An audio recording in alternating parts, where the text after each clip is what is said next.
السلام علیکم۔ آج کی کہانی دولت عارضی چیز۔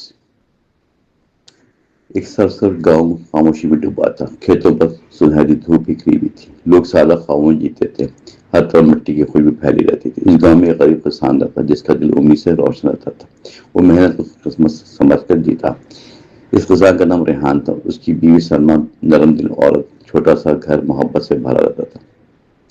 وہ روز مگر ہر لمحے دروازہ کھٹکاتی تھی، کبھی آٹا کم تو کبھی پانی کم، پھر بھی دونوں صبر سے جیتے تھے۔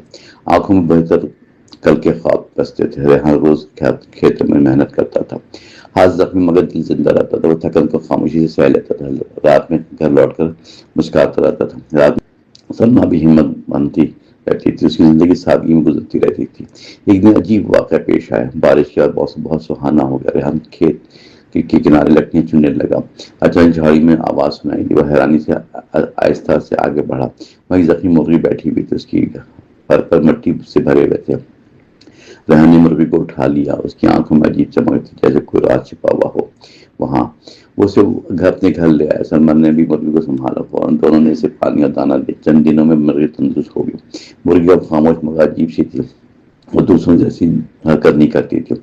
سلمہ اسے حیرانی سے دیکھا کرتی تھی، ریحان بھی دل سے سوالات کرتا تھا، مگر دونوں نے کبھی لالچ نہ سوچا، وہ بس اس کا خیال رکھا کرتے تھے۔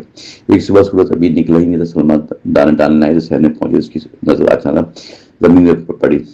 وہ حیرت سے چیخ اٹھی، یہ بے اختیار وہاں پر ریحان دوڑتا ہوا صحن میں آیا۔ فوراً زمین پہ ایک سنہری انڈا پڑا ہوا تھا، جو دھوپ میں جگنو جیسا چمک رہا تھا۔ دونوں حیرت میں خاموش کھڑے رہ گئے، دل میں خوشی کا طوفان اٹھنے لگا۔ ریحان نے انڈا ہاتھ میں اٹھایا، آہستہ وہ واقعی خالص سونے کا تھا، پورا۔ جیسے سلمہ کی آنکھوں میں آنسو بھرا، جیسے برسوں کی دعائیں قبول ہو۔ گھر میں پہلی بار امید جاگی تھی۔ ریحان انڈا لے کر شہر پہنچا۔ سنہری نے دیکھ کر حیرانی ظاہر کی، اس نے اچھی قیمت فوراً ادا کی۔ ریحان خوشی سے وہ گھر واپس آ گیا۔ سلمہ نے سجدہ شکر ادا کیا، دونوں سوچا قسمت بدل رہی ہے، زندگی شاید آسان ہونے والی ہے۔ اب روز ایک سنہری انڈا ملتا تھا، غربت آہستہ آہستہ دور ہونے لگی تھی۔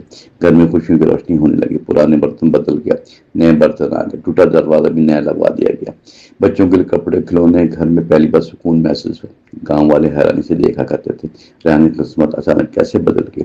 جو شخص کل تک غریب سمجھا جاتا تھا، آج اس کے گھر میں خوشحالی اتر آئی۔ مگر ریحان خاموشانہ بہتر سمجھتا تھا، وہ راز کسی پر ظاہر کرنا نہیں چاہتا۔ وہ گزرتا کہ دولت بڑھتی گئی، مگر دولت کے ساتھ خواہش بھی بڑھتی گئی۔ دل میں لالچ آہستہ سے جاگا۔ ریحان پہلے جیسا سادہ نہ تھا، وہ ہر وقت حساب کتاب کرتا تھا، کتنا سونا آیا، کتنا باقی ہوگا۔ اب سورج سوچ نے سکون چھین لیا تھا۔ اس کے شمع اکثر سے سمجھایا کرتی تھی، رزق ہمیں آہستہ آئے تو برکت رہتی، جلدی کی خواہش نقصان بن جاتی ہے۔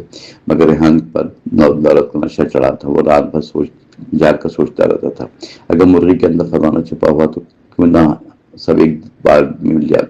ایک رات ہوا بہت سرد تھی، گھر میں عجیب خاموشی چھائی ہوئی تھی۔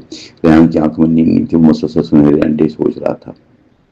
اسے لگا وقت ضائع ہو رہا ہے، سارا روز ایک انڈا ملنے سے کیا ہوگا اگر ہمارا ایک ساتھ ہاتھ آ جائے تو۔ لالچ نے عقل پر پردہ ڈال دیا، دل میں صبر کی روشنی بجھنے لگی۔ وہ خاموشی سے بستر چھوڑ کر اٹھا، آہستہ سے صحن کی طرف بڑھنے لگا۔ مرغی کونے میں سکون سے بیٹھی تھی، اس کی آنکھوں میں معصوم چمک باقی تھی، جیسے وہ سب کچھ جانتی ہو پہلے سے۔ ریحان نے اپنے ہاتھوں سے چھری اٹھائی، دل زور زور سے دھڑکنے لگا، مگر لالچ نے احساس دبایا ہوا تھا۔ اس نے مرغی کو مضبوطی سے پکڑا اور ایک ہی لمحے میں سب ختم کر دیا۔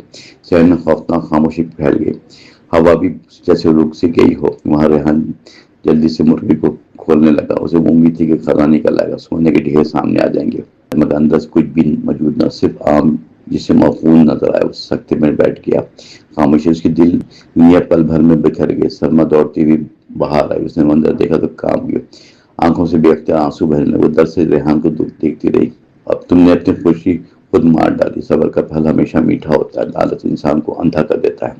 ریحان کے ہاتھوں سے چھری گر گئی، اس کی آنکھوں میں پچھتاوا بھر آیا، اپنا سنہری انڈا مل سکتا تھا، اپنا وہ مل جاتی، مرغی واپس آ سکتی تھی۔ دولت کا دروازہ ہمیشہ کے لیے بند ہوا، گھر میں پھر خاموش غربت اتر آئی، مگر اب دلوں میں سکون بھی نہ تھا۔ ریحان دن رات خود کو کوستا رہتا تھا، وہ صحن میں بیٹھ کر روتا تھا جہاں کبھی امید جماتی تھی روشن، اب وہاں پر صرف خاموشی باقی تھی۔ سلمہ بھی دل برداشتہ ہونے لگی، گھر کی دیواریں اداس رہنے لگی، خوشیوں کی آوازیں کہیں کھو گئی۔ گاؤں والے بھی سب جان چکے تھے، لوگ افسوس سے سر ہلاتے تھے، کچھ سے پاگل کہتے، کچھ بدنصیب کہتے، مگر حقیقت سے مختلف تھی۔ شاید اس دولت نے تو انہیں تباہ کر دیا، بلکہ یہ بے صبری اور لالچ میں مارا گیا تھا جو دل سے انسانیت چھین لیا کرتی ہے۔ ریحانہ پہلے سے زیادہ خاموش آتا تھا، کھیتوں میں اکیلا کام کرتا تھا، ہر صبح اسے مرغی یاد آتی، ہر شام دل مزید بوجھل ہو جاتا تھا۔ اسے احساس ہوا دولت سب کچھ نہیں ہوتی، اگر دل میں صبر باقی نہ رہے تو خوشیاں ہاتھ آ کر بھی کھو جاتی ہیں۔ ایک دن وہ صحن میں بیٹھا سوچا، کاش میں صبر سے کام لیتا پہلے، کاش میں قسمت پر بھروسہ رکھتا ہمیشہ، تو آج سب میرے پاس ہوتا، مگر وقت واپس نہیں آتا، کبھی انسان اپنے فیصلوں سے پہچانے جاتا، غلطی ہمیشہ سبق بن جاتی ہے۔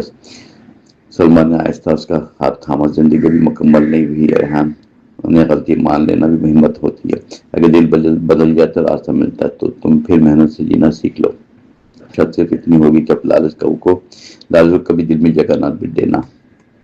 ریحان کی آنکھ میں نمی اترنے لگی، اس نے پہلی بار سکون محسوس کیا، شاید معافی اندر سے جنم لے رہی تھی۔ وہ جان گیا تھا کہ عارضی دولت عارضی چیز ہوتی ہے، مگر صبر انسان کو مضبوط بناتی ہے۔ جو شخص شکر کرنا سیکھ لے وہ خالی حق ہو کر بھی امید رہتا ہے۔ اس دن کے بعد دونوں نے محنت کی، سادگی سے جینا دوبارہ شروع کیا۔ گھر چھوٹا مگر دل نرم رہنے لگا، وہ تھوڑے میں خوش رہنا سیکھ لیے تھے، ہر نعمت پر شکر ادا کرتے تھے۔ دونوں ایک دوسرے کو یہی نصیحت کرتے تھے کہ لالچ ہمیشہ تباہی کا دروازہ بنتا ہے۔ وقت نے آہستہ زخم بھر دیے، مگر کہانی گاؤں میں باقی رہی ہمیشہ۔ لوگ بچوں کو مثال دے کر سمجھاتے ہیں، صبر دولت سے کہیں بڑھ کر نعمت ہے۔ جو شخص جلدی سب پانا چاہے گا وہ ہاتھ میں موجود خزانہ بھی کھو دے گا، آخر میں صرف پچھتاوا ہی رہ جائے گا۔ یہ کہانی صرف ایک مرغی کی نہیں، یہ انسان کے اندر چھپے لالچ کی، جو آہستہ آہستہ دل کو کھا جاتی ہے اور انسان کو اندھا بنا دیتی ہے۔ آخر صبر روشنی ہے، شکر سکون دیتا ہے، مگر لالچ ہر نعمت چھین لیتا ہے۔ اس میں زندگی کا اصل سبق چھپا ہوا ہے۔